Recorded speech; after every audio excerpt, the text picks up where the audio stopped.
Surah Mulk, chapter 67 of the Quran. Surah Mulk, chapter 67 of the Quran. Allah subhanahu wa ta'ala says, Bismillahir Rahmanir Rahim. Alladhi khalaqal mawta wal hayata liyabluwakum ayyukum ahsanu amala. What is Allah telling us here?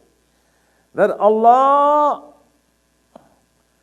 has created life and death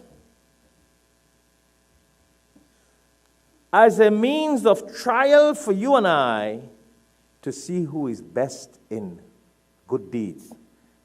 See? Ahsanu amala. You know what's one of the wisdom? Verses of the Quran got a lot of wisdom. One of the wisdom in this is to let us know that this life and death is only in the hands of Allah. And if we would ponder on the concept of life and death, we would live a better life. We would do better amal. We would be a better people. Because if we were to look at that wall and say, wow, that wall looks sophisticated, then another person can come and build a more sophisticated wall. Or more this, or in regular creation. But life, death is so complicated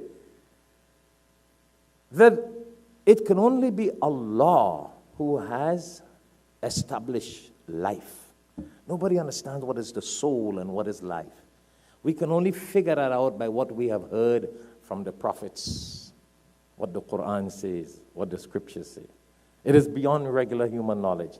So Allah is telling us here, Alladhi khalaqal mawta wal hayata liyabluwakum ayyukum ahsanu amala. That this concept of life and death should be two things that if human beings would ponder over, they will understand that that is in the hands of Allah.